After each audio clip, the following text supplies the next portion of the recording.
वामन अवतार की कहानी। भक्त प्रहलाद के पोते और राजा विरोचन के पुत्र थे महाराज बलि। राजा विरोचन की पत्नी सुरोचना ने महाराज बलि को जन्म दिया था। विरोचन के बाद महाराज बलि ही दैत्यों के अधिपति हुए और उन्हें दैत्यराज बलि भी कहा जाने लगा। एक बार की बात है, उस समय समुद्र मंथन के बाद देवगण बहुत शक्तिशाली हो गए थे। तब देव और असुरों में संग्राम हो गया। उस संग्राम में देवताओं के द्वारा महाराज बलि और उनकी दैत्यों और असुरों वाली सेनाओं का भी नाश हो गया। उस युद्ध में इंद्र के वज्र द्वारा इनकी मृत्यु निश्चित हो गई थी। तब दैत्यगिरु शुक्राचार्य ने अपनी संजीवनी विद्या के द्वारा महाराज बलि के प्राण बचाए। अपने होश और प्राण शक्ति संभालने के बाद दैत्यराज बलि ने गुरु शुक्राचार्य से पूछा, आचार्य, मैं अपना राज्य, अपनी सेना और शक्ति वापस कैसे पा सकता हूँ? तब आचार्य ने कहा, हे पुत्र, तुम महाअभिषेक विश्वजीत यज्ञ करो। इससे तुम्हें तुम्हारा हारा हुआ राज्य, तुम्हारी सेना और शक्ति पुनः प्राप्त हो जाएंगी। आचार्य की बातें सुनकर बलि यज्ञ करने को तैयार हो गए। आचार्य की देखरेख में यज्ञ आरंभ हुआ। उस यज्ञ में अग्निदेव ने प्रकट होकर महाराज बलि को सोने का दिव्य रथ दिया, जिसमें 4 घोड़े बंधे थे। वह रथ हवा की गति से दौड़ने की क्षमता रखता था।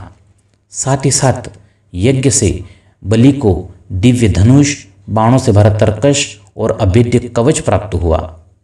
इसके साथ गुरु शुक्राचार्य ने बलि को भयंकर गर्जना करने वाला शंख और कभी न मुरझाने वाले पुष्पों की माला प्रदान की। अपने यज्ञ को पूर्ण कर महाराज बलि महाशक्तिशाली बन गए और एक बार फिर से देव और असुरों में संग्राम हो गया। इस संग्राम में देवता बुरी तरह पराजित हुए, यहाँ तक कि देवराज इंद्र को भी युद्ध स्थल छोड़कर भागना पड़ा। दैत्यराज बलि यह संग्राम जीतकर स्वर्ग के राजा बन गए। अपनी विजय और बल का अहंकार भी उनके अंदर जन्म लेने लगा, जो कि पिछले हार के साथ खत्म हो गया था। युद्ध के बाद उन्होंने अपने गुरु शुक्राचार्य से कहा, हे आचार्य, आपके कहे का मैंने पालन किया और अपना राज्य, बल और सेना वापस पा ली। अब मैं आपसे कुछ और भी मांगना चाहता हूँ। यह सुनकर आचार्य ने कहा, निसंकोच मांगो वत्स। बलि ने कहा, अपने राज्य, बल और सेना को सुरक्षित रखने का क्या उपाय है? तब दैत्य गुरु शुक्राचार्य ने उनका मार्गदर्शन करते हुए कहा, हे मेरे प्रिय शिष्य, यदि तुम निरंतर यज्ञ करते रहो तो कभी तुम्हारे बल में कमी नहीं आएगी, अपितु ये बढ़ती ही रहेगी और इससे तुम्हारी सेना सुरक्षित रहेगी तथा राज्य भी सुरक्षित रहेगा। मेरी एक और बात मानो, तुम सदा गरीबों और ब्राह्मणों को दान देते रहना।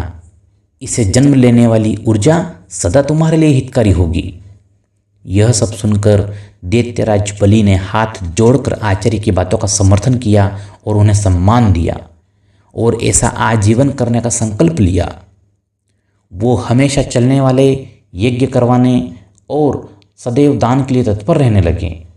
दान का उन्हें अहंकार हो गया। शास्त्रों में कहा गया है, अहंकार तो अपने आप में बुरी चीज़ है और जब अहंकार अच्छी चीज़ पर हो तो वह उसका भी नाश कर देती है। दैत्य लोगों को उनकी सुरक्षा प्रदान थी, इस वजह से दैत्य सबको कष्ट पहुंचाने लगे। आम जीवन परेशान हो गया। उधर देव माता अदिति इस देव असुर और संग्राम से हताश हो गई। उनके पुत्र निर्वासित जीवन व्यतीत कर रहे थे। इंद्र देवगुरु बृहस्पति के कहे अनुसार घोर तप कर रहे थे। यह सब देखकर माता अदिति विचलित हो रही थी। फिर अपने पति महर्षि कश्यप के कहे अनुसार भगवान विष्णु की आराधना करने लगी। उनकी आराधना से प्रसन्न होकर भगवान विष्णु ने उन्हें दर्शन दिए। प्रभु के दर्शन से प्रसन्नचित होकर माता अदिति ने प्रभु से कहा, हे परमेश्वर, आप देव आसुर संग्राम से अवगत तो है ही, मेरे पुत्रों की दुर्दशा देखिए और देवताओं की सहायता कीजिए। दैत्यों के प्रकोप से देवता के साथ आम जनों का जीवन भी संकट में आ गया है प्रभु।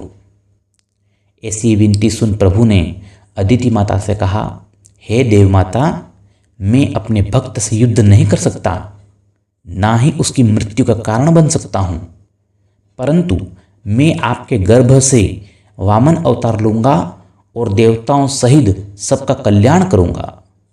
प्रभु के कहे अनुसार माता अदिति को एक पुत्र की प्राप्ति हुई। उनके पति महर्षि कश्यप ने ऋषियों के मंत्रों उच्चारण के द्वारा अपने पुत्र वामन का यज्ञोपवीत संस्कार करवाया। यज्ञोपवीत संस्कार के बाद भगवान वामन महाराज बलि के निरंतर चल रहे यज्ञ वाले यज्ञशाला की ओर चल पड़े। वहां उपस्थित लोगों ने देखा एक छोटा सा ब्राह्मण बालक जिसके मुख पर अतुलनीय आभा थी। वह बालक का रूप बहुत ही मनमोहक था। उनके तेज से हर कोई प्रभावित हो रहा था। महाराज बलि और उनके यज्ञ में सम्मिलित लोग उनके स्वागत में खड़े हो गए। महाराज बलि ने ब्राह्मण रूपी वामन भगवान को शाही आसन पर बैठाकर उनके पैर धोए और फिर चरण स्पर्श कर प्रणाम किया। दैत्यराज बलि ने ब्राह्मण बालक रूपी भगवान वामन से कहा, हे भगवान, आपके आने से मैं धन्य हुआ हूँ। आप इस यज्ञ में पधार कर यज्ञ की ऊर्जा में बढ़ोतरी की है। मैं आपको दान देने की इच्छा रखता हूँ, आप आदेश दें प्रभु। भगवान वामन देव ने कहा, आप दानवीर हैं राजन, आपकी बहुत प्रशंसा सुनी है। आप अन्न, धन, वस्त्र, सुविधा इत्यादि दान करने के लिए जाने जाते हैं, परंतु मुझे ये सब नहीं चाहिए। मुझे केवल उतनी भूमि चाहिए जितनी भूमि मेरे 3 पग में नप जाए। वहाँ उपस्थित लोग ब्राह्मण बालक की मांग को सुन के हंसने लगे। महाराज बलि भी अहंकार में आकर हंस पड़े। फिर हाथ जोड़कर वामनदेव से कुछ और मांगने का आग्रह किया, परंतु वामनदेव 3 पग भूमि पर ही अड़े रहे। फिर जैसे ही कार में अंधे महाराज बलि दान देने के लिए हामी भरकर आगे बढ़े, तभी उनके गुरु शुक्राचार्य ने उनसे कहा, हे बलि, ये बालक ब्राह्मण कोई और नहीं, स्वयं प्रभु श्री हरि विष्णु हैं। सोच समझकर संकल्प लेना।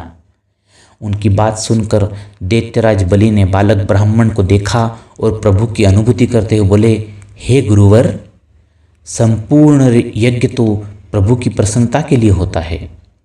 हर आहुति प्रभु को प्रसन्न करने के लिए दी जाती है। यदि आज प्रभु स्वयं दान लेने आए हैं तो इससे सौभाग्यपूर्ण और क्या होगा। क्रोधवश दैत्य गुरु ने उन्हें शाप दे दिया और उस शाप की चिंता किए बिना ही महाराज बलि दान के लिए आगे बढ़ गए। भगवान वामन सब सुन रहे थे। वामन देव से दैत्यराज बलि ने कहा, ब्राह्मण को दान के लिए आश्वस्त कर मैं अपनी बातों से विमुख नहीं हो सकता। आखिर मैं दानवीर हूँ, ऐसा तो आपने भी कहा है भगवान। इसलिए आप अपने पग बढ़ाएं, मैं आपको आपकी नापी हुई 3 पग भूमि दान करने का संकल्प लेता हूँ। संकल्प के साथ ही ब्राह्मण बालक रूपी वामन अवतार श्री हरि विष्णु ने विराट रूप धर लिया। लोग भयभीत होकर इधर उधर भागने लगे। यज्ञ में सम्मिलित जन हो या फिर पशु, सभी भागने लगे।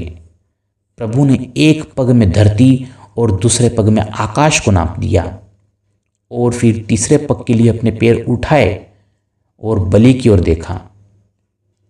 तभी बलि ने हाथ जोड़कर अपने घुटनों पर बैठकर कहा, हे प्रभु, तीसरे पग में आप मुझे नाप लें और मुझ पर भी स्वामित्व स्थापित कर लें। यह रहा मेरा मस्तक आपकी सेवा में, आप मेरे मस्तक पर पग धरें। महाराज बलि का घमंड चूर चूर हो गया था और प्रभु के सामने वो शरणागत हो चुके थे।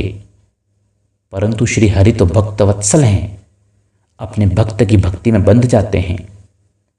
बलि की भक्ति से प्रसन्न होकर श्री हरि ने उन्हें अपने वास्तविक रूप में दर्शन दिए और कहा, आज से तुम पाताल लोक के स्वामी हो। यह 7वें मनवंतर की बात है। 8वें यानी सावरणी मनवंतर में महाराज बलि को अपनी शक्ति के उपहार इंद्र का पद मिला, यानी उस मनवंतर के लिए देवताओं के राजा इंद्र बलि ही हुए।